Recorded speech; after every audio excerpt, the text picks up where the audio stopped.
Peace and respect. Welcome to episode 9 of Get Buckets with Coach Gus Gauntlett and friends. Today, we are joined with the first certified celebrity, in my opinion, in our first 9 episodes. BG, Brian Gardenhire. This man is a true basketball renaissance man. Commissioner of LES Express, which we're going to talk about in a little bit. CEO of Be Great Sports Training. Co-host of Commissioner's Corner with the brother Joe Cruz, sponsored by Red Bull. Definitely check out that podcast, very fire. And also the assistant director and a coach with Team Exodus, which runs with the EYBL. BG, welcome. How are you? Peace. Peace, man. I'm humbled by that, man. I really appreciate it. And I'm just glad to kick it with my brother, man. My brother Gus, man. We go back, man. We had some battles on the court, and it's beautiful that, you know, we take it a little bit easy and just kick it and talk sports and just be able to be in a good space during these rough times. So appreciate the kudos and the support and everything like that, man. And just happy to be here, man. You know. 100%. And yeah, I think I probably first met you either just out in the courts or maybe through one of Bobito's runs. I'm not sure. Yes, sir. That's what it was. Bobito has connected about 10 million people on the basketball court. So I'm thankful that you and I got to connect there. And then when I came upon the tournament, LES Express, and for anyone that doesn't know about it, maybe outside of New York, it is a beautiful gathering of highly skilled players on a beautiful court right in the middle of Lower East Side of Manhattan in New York City. I played in it one summer with my brother Roman and some good players. And I'm going to be really just bluntly honest. I've never been more nervous stepping onto a court for the first time in my life and hopping onto the LES Express tournament in the summertime. I'm from Cali originally, so as a non-New Yorker, you know, right. Growing up, seeing summer tournaments, to actually play in one in that stage with people all around the arena. Oh man, I was shaking, but I appreciate you holding that space, man. I really do. Nah, for sure, man. I mean, it's a beautiful thing. This would have been our 9th year actually running the league, which it seems like we just started yesterday. But big shout outs to Puma, who's our sponsor, who did a great job last year, assisting us with the tournament. But yeah, like you said, just a beautiful tournament. Very, very fortunate to have it. Me being an LES Express native, Lower East Side native. It is very dear to my heart, and it's kind of something I birthed it out because I was blessed to be able to play in the summer circuit as far as different tournaments like West Fourth, EBC, Dykeman, Hoops in the Sun, Tillery Park, all those great tournaments. So I really wanted to bring that atmosphere to Lower East Side, and just give my peers and people who kind of were under the radar, give them that chance to kind of go against those top-notch guys, and just like somebody like yourself who plays basketball, who's really good, but sometimes, you know, you want to test the waters and see where your game is at. So it was a beautiful thing to be able to establish that. And last year, we was blessed to have 2 NBA guys, Lance Stevenson and Isaiah Whitehead, who played together in the championship game, which was, I feel like, one of the highlights of the tournament. Just to have guys of that magnitude playing the championship game and play at the high level. It was great. So, yeah, just, you know, we're just going to try to keep it going. This year be, hopefully, if COVID slows down, we have 2021, it'll be our 10th season, and hopefully we can make it a memorable one. No doubt, man. No doubt. I'm so proud and happy for all your success, and congratulations on the sponsorship deal with Puma for the tournament. Puma is obviously, just from the basketball perspective, just growing like crazy right now. So the timing of their connection with you just seems to be divine, and I can't wait to see what happens as it continues on, man. Yes, sir. Word. Well, like I said, you're commissioner, skills trainer, and you're also a coach, which is one of the reasons why I want to make sure we had you on Get Buckets, because this is definitely a space for coaches to share knowledge. You know, the main purpose of this show is to get coaches on every week, sharing the draw up of a play so that they can, you know, express their knowledge, and for all of our viewers to gain that knowledge from you and me for this episode. So we're gonna hop right into it. I know you got your paper and pen ready to go. So I would love to see you draw up something. You know, your team is down 10 seconds to go. What you gonna do? So I mean, right now you can see, if you can see a little bit, I'll bring this a little closer. I don't know if it's upside down, but That's perfect. this is a little horns action. Really, we call it really a 4-out, 1-4 set, where we put our two bigs right here, kind of at the elbow. You call it the slot. We call it the slot in NBA terminology, is a slot, but this would be kind of the lane for the bigs, and then our guards will always be foul line extended. Preferably a shooter would be on the strong side of the ball. So what we like to do when we want to get a quick basket is we're kind of post entry pass it there to the big right here. Whether it's man or zone coverage, we're post entry it there. This guard will go to the corner. They go deep to the corner there. And what we like to do is we like to run a kind of a dribble handoff action. So this big here, just go dribble handoff to the guard there, with our point guard being there. And what we like to do is to try to get a double screen action. So this person to go here, this person to go here, and then this obviously person is trying to get to the rim. As he hands this off, he's rolling to the basket, and then so you have a dribble handoff action there. Got the guy coming off trying to get to the rim, or you got the roller, and if not, third or final option, you have a guy coming off a double stagger. Which, I mean, you're a shooter, so you know double stagger. You can make that read if they're playing too tight, you can go back door. If they're playing they're trailing you, you can curl it and get a shot. So you have multiple options. I mean, but the main option we try to do is we try to get the person to turn the corner off the handoff, get to the rim, either get a layup or a lob, and that's what you got there. But you have multiple options out of that set. I mean, Miami Heat did a great job running it in the finals with Duncan Robinson coming off multiple screens, Tyler Hero, those guys. So, you know, those are some of the things we like to do. And it's really good because it's a read and react. So it kind of gives you a lot of more options than you think, because you're kind of playing off of the defense. Mm-hmm. Love it. Love it. Yeah, it's a great look, and I appreciate you mentioned how the Miami Heat run that, and that's a play that can be run at any level. You know, that's what I love about it. Another thing that I observed that I really liked is just the space that you have by bringing everyone up in that horn set. You know, you've got, you know, maybe the defender of the 4 and the 5, they're going to sag a little bit in the lane, but you're not going to sag off too much to leave because then you're leaving a wide open 15-foot jump shot potentially for the 4 and the 5. So you guys stay true a little bit to stay with your man, and then with the dribble handoff, able to turn that corner, there's going to be space there because everyone is foul line extended or above. So I love seeing that.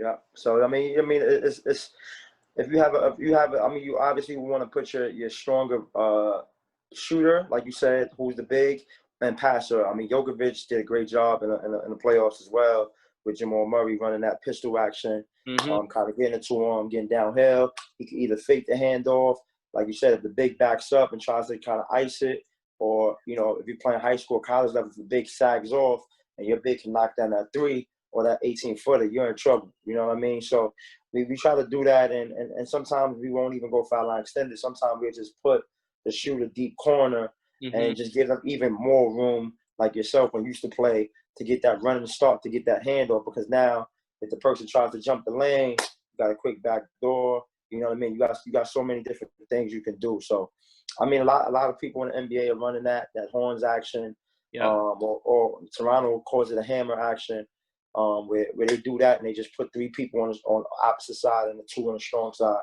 So it's great, man. I think right now where the game is going, like you said, the spacing is the key, and just putting guys in position to be able to make plays versus kind of being so technical, with just running 9 different play options out of one set. You know what I mean? So I think that's the beauty of it being kind of a read and react. Love it. Yeah, no, I definitely agree with that. I love the read and react mindset, and just teaching players how to be teaching. Honestly, some of them, they already know it. You know, they know how to play ball, and sometimes you try to put them in too much of a box. So I appreciate that freedom, right, that you represent. For sure, man. Cool. All right, man. Well, I like it. We're going to get into it. We're going to flip it up. I'm gonna go into mine. Love to hear some feedback. And it's funny Okay. that your play includes a dribble handoff, because what we're gonna talk about in this play is also going to involve a dribble handoff. A lot of folks call it the Chicago action, with kind of just the pin down and the dribble handoff. So we're gonna start here with the one up top. Gonna have your 4 here, and have your 2 coming off here, and I'm gonna only change them. Have my 5 here, and I'm gonna have my 3 here. Nice. This is our set. Start off just kind of your basic, what they call, a lot of folks call Chicago. So it's just gonna be this pin down screen. 2's gonna pop up. 1's gonna dribble over. 1 has the ball. We're gonna dribble over here. We're gonna do that dribble handoff action. Nice. So what I want to add to it though is once we complete this, or once this dribble handoff happens, and like most plays, timing is really important. And just as the secondary option, while the 1 is making that dribble handoff, the 3 rather is going to dive to this corner here. 5's going to come set this down screen, and then I want that 3 coming up here off this screen. So what we're going to have here, I like it. Yeah, at this point, the 1 and the 2, they're doing the dribble handoff. The 4 has just set the screen they're going to clear out. 5 is setting this screen for the 3, who is coming off here. So the idea is that once the 2 gets that ball, 1's going to make his way out here after that dribble handoff. Once 2 clears that dribble handoff, similar to your play, if they have the space, obviously they're going to make a basketball play and attack the rim. So that's definitely option 1. Second, though, is with this screen here, the 3 curling off here, this is a lot of space right here in the middle. And if the 3 can get the defender on their back, I want that 2 making a nice, easy bounce pass or chest pass to the 3, leading them to the rack.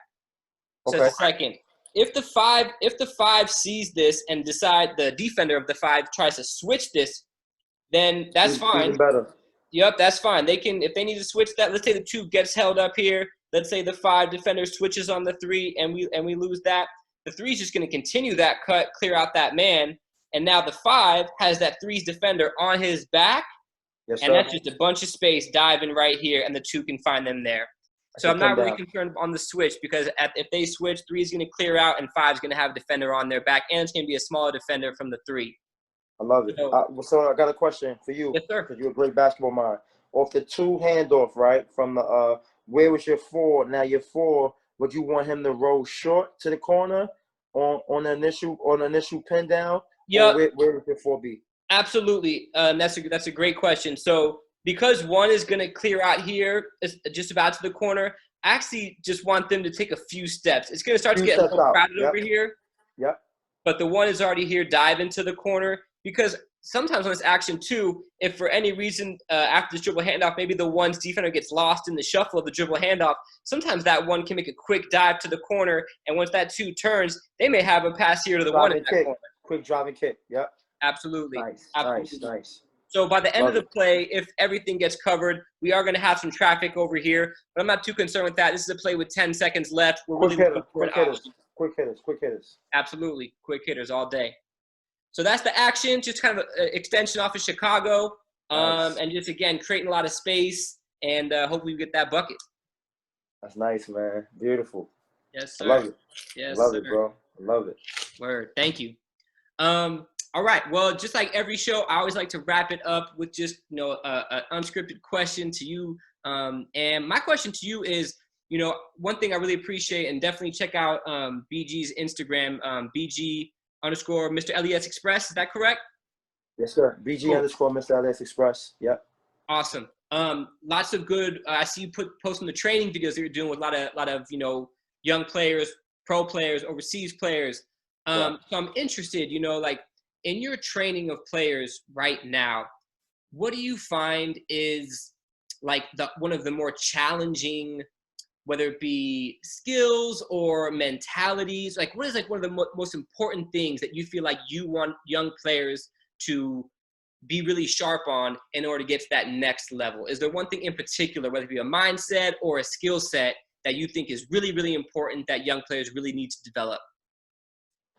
Oh, man, that's a great question. I mean, it's a lot of parts to that question. So we're talking about younger players now, right? I know you emphasize on younger players. Your high school, maybe just out of high school looking for the next move.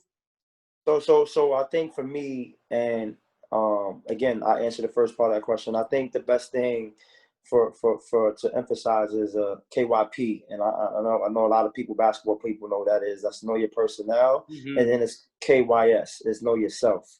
So I think if you know who you are as a basketball player, you position yourself to go further and to be in spots to be able to play more and to be more effective. I think I like a lot of times now, because us as basketball fans first and then players, we have so much access to just YouTube, to just all things Instagram. We're seeing so much that we want everything. We want it all. You know what I mean? We want to be the Steph Curry 45, foot 3-point shooter. We want to be the Kawhi Leonard step back or post up guy. And it's like, yo, listen, you're 5'9". You know what I mean? Like, you're gonna be a defender, you're gonna be a shooter, you're gonna be a point guard. So it's like, I think the best thing I try to enforce and emphasize on guys is just know who you are and be the best version of yourself at all times, and you'll find yourself in a better position. And I just think that with the training aspect, a lot of times, clients or people who want to work with us trainers, shout out to all the dope trainers out there, DJ Sackman, Tyler Ruff, all those guys, but they see the videos and they kind of get inspired by just what we're posting. And what we're posting sometimes may not be effective for your game. It may just be based upon that player's skill set or that player's role and where he's going in his next stop as a basketball player. So again, just knowing who you are. If you're a shooter, be the best shooter you can be the best defender you can be. If you're a point guard, be a leader, be vocal. If you're a big, be active, have a high motor, and just to do those things, man, and you'll really succeed. Because if you watch the NBA now, guys are just kind of put in roles. You know what I mean? It's like, there's so many guys that are making so much money by just being kind of specialists. You know what I mean? Like, look at somebody like a Danny Green, who is just a spot-up shooter, great defender, and just a great leader. But, we know that if he was to go in a local, park, he probably would just tear it up. You know what I mean? But because he knows who he is, he's able to make a lot of money. So I just tell guys, like, just know who you are as a basketball player, man. That's the best thing, the greatest thing you could do, and just be the best version of who you are. I love that. And like many things when we talk about basketball, those are great words for life too, whether you ball or not. Know yourself, be the best version of yourself. Don't try to be nothing you're not, man. Yeah. I love it. BG, thank you so much. If you want to, keep up with BG on social media, I'm going to put his Instagram handle below. Definitely, that's a great way to connect with him and see all the different things that he does. I'm praying for, a healthy summer so we can get LES Express back in full effect. And again, thank you for all you do for the game, brother, man. I appreciate you. Appreciate you, man. Thank you for having me. And definitely, man, we got to touch base after this. Give me I got to get your address so we can send you some gear, man. Out there, some LES shorts, man. You got to rep that out there in Cali for me, man. Love, man. I still got the maroon LES Express jersey from like 4 years ago, and I rock it out here in Cali, man. And cats learn. I gotta upgrade you though, man. You know what I mean? So, but again, appreciate what you're doing, man. Because teaching is important. I mean, we love Sports Center and all these great podcasts that everybody got, but we got to teach the game, man. And just I love this what you're doing, man. As far as just showing plays and talking the game, man. So I appreciate it, man. Thank you for having me, and keep doing great things yourself. Thank you, brother. Peace and respect. All right, bro.